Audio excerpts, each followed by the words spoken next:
Hi everyone. तो स्वागत करता हूँ आपका और एक नए वीडियो पे। तो आज की वीडियो है जो देखो, मैं अभी जहाँ पे काम करता हूँ वहाँ पे मैं हूँ अभी। ये रहा देखो, यहाँ पे क्या होता है कि वहाँ पे ना टेबल है, टेबल नंबर लिखा हुआ है। तो उस टेबल पे जो लोग खाना खाते हैं उनका मुझे यहाँ पे बिल बनाना होता है। मैं लिखता हूँ यहाँ पे कौन सा टेबल पे कितना क्या खाया, क्या वो सब चीज़। और जब वो खा के जब ख़त्म करते हैं ना, तो यहाँ काउंटर पे आते हैं, यहाँ पे तो उनसे पैसा लेते हैं। दो काम है यहाँ पे, मैं ज़्यादातर बैठता हूँ। और एक काम है जहाँ पे लॉज है, जहाँ पे जो आते हैं ना गेस्ट, वहाँ पे रुकते हैं, उनका एंट्री करना पड़ता है कस्टमरों को। उनका नाम लिखता हूँ और उनको रूम देता हूँ, और ये सब चीज़ पेमेंट लेके पेमेंट मैं यहाँ जमा करता हूँ। यहाँ पे हमारे जो मालिक है ना, वो यहाँ पे बैठते हैं, यहाँ पे तुरंत जमा करना पड़ेगा। आगे दिखा रहा हूँ मैं सब।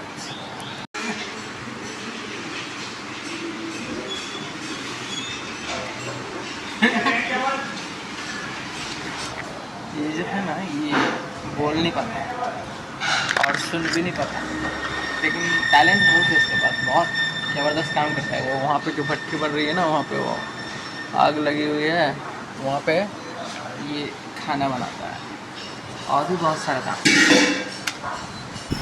ये भाई जो है ना, ये दिन सारा सब्जियाँ काटते रहता है और खाना बनाता भी है, लेकिन ज़्यादातर सब्जी प्याज काटते ही रहता है। ये यहाँ का किचन है, किचन, यहाँ पे खाना बनता है।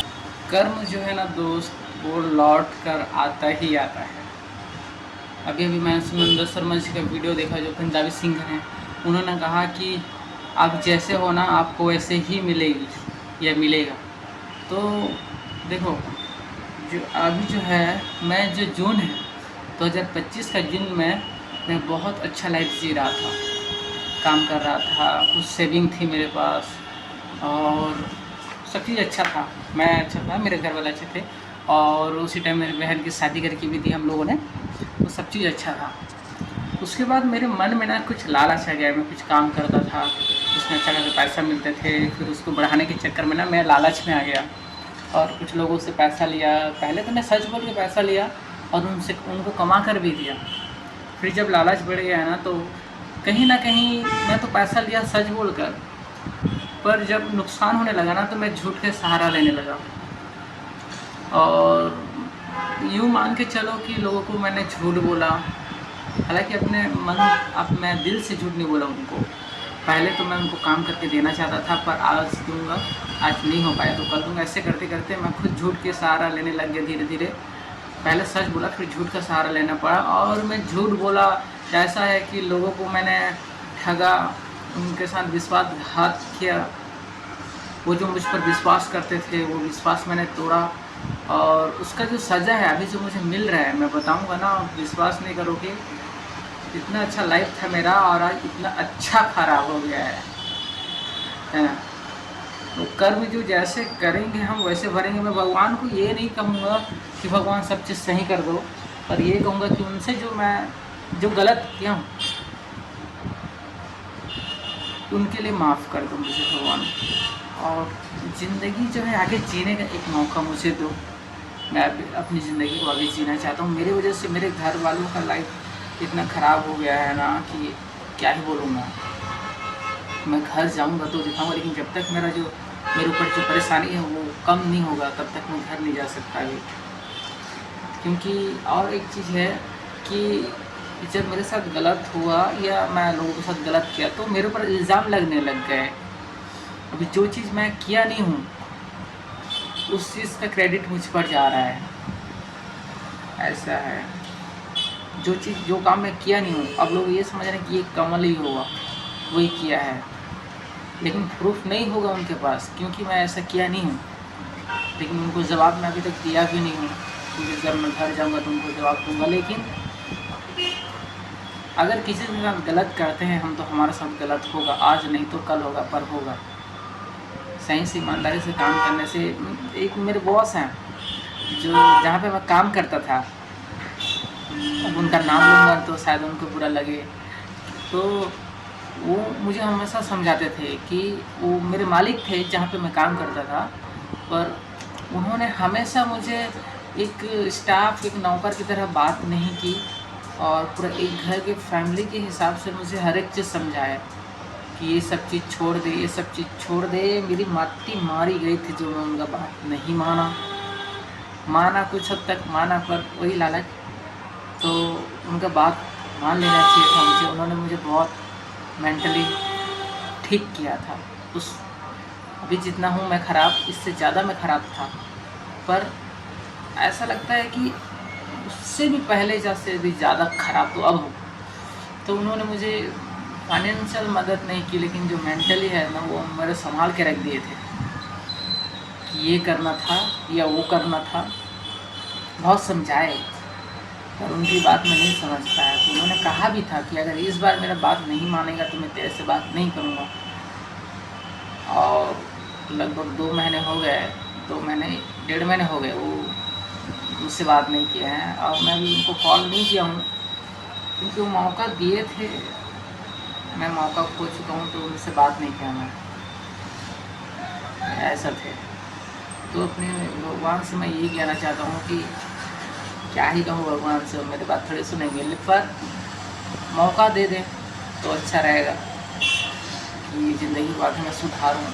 भगवान जितना बुरा मेरे साथ हुआ है ना, भगवान प्लीज़ और आगे और मत करो बुरा। यहाँ से संभालने की हिम्मत दो मुझे।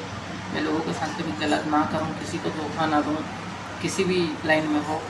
और आगे मैं अच्छे से ज़िंदगी अपना संवारना चाहता हूँ, क्योंकि मेरे वजह से ना मेरे माँ बाबू जी का ना बहुत ही हालत ख़राब है अभी।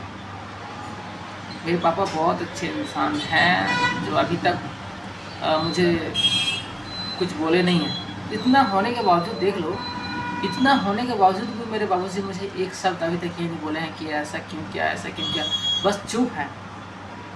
तो जो इंसान अंदर से चुप और जो बाहर से चुप रहते हैं ना, उनको अंदर से खौफ लगती है। और उनको शायद ये भी डर है कि मैं कोई गलत कदम ना उठा दूँ, कहीं सुसाइड ना कर लूँ। ऐसा भी उनको लगता होगा, जो मुझे शायद नहीं बोल पा रहे हैं, कुछ नहीं बोले हैं। तो अगर हम किसी के साथ गलत करते हैं ना, तो हमारे साथ भी गलत होता है, कहीं ना कहीं होता है। अभी देख लो, मैं मुंबई पे हूँ। मैं मुंबई आया था कुछ महीना पहले कि मैं अच्छे से काम करूँ। मुझे ना एक्टिंग करने की बहुत इच्छा है। जो मेरे बॉस है ना, उनको भी मैं बताया था। उन्होंने भी कहा था कि तू अगर अपने फील्ड में काम करता रहेगा ना, तो एक दिन ज़रूर सक्सेस मिलेगा। तो मैं वहाँ उड़ीसा से मुंबई आया मैं एक काम करने के लिए, एक जगह है ऑडिशन देने के लिए और एक्टिंग के बारे में कुछ सीखने के लिए, और उस लाइन में काम करने के लिए। चाहे मुझे पहला काम मिल जाए, चाहे जैसा भी हो मुझे काम मिल जाए, बस मैं काम करना चाहता हूँ। लेकिन देखो कैसा हुआ पूरा मेरे साथ। जैसे मैं वहाँ से उड़ीसा में ना मेरे कमर में दर्द होती थी। वहाँ से मैं आया मुंबई, कुछ दिन नहीं पहले मैं गया था वृंदावन में मेरी कमर एक साइड का दर्द बढ़ते गया। तो मुंबई आया तो यहाँ भी बढ़ते गया। जब यहाँ पे मैं जब चेकअप कराया तो नस दबने का प्रॉब्लम, स्लिप डिस्क का प्रॉब्लम ऐसा है। और अभी मेरे पास उतना फाइनेंस है नहीं कि मैं 10 दिन बैठूं और अपना इलाज कराऊं।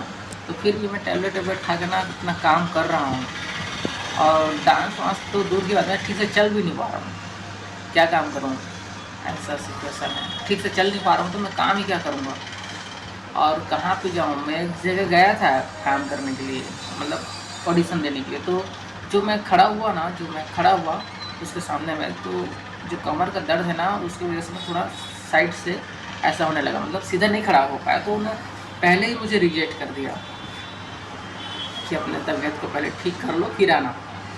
देख लो, मौका मिलते मिलते चूक गया एक कारण। मतलब गलत किया होना तो कहीं से ना कहीं से गलत निकल ही रहा है।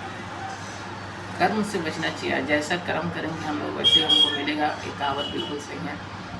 और कर्म से डरना चाहिए इंसान को। अब मैं भी डरता हूँ कर्म से, क्योंकि जो चीज़ किया हूँ ना मैं, उस वजह से पूरा। चलो फिर आगे देखते हैं।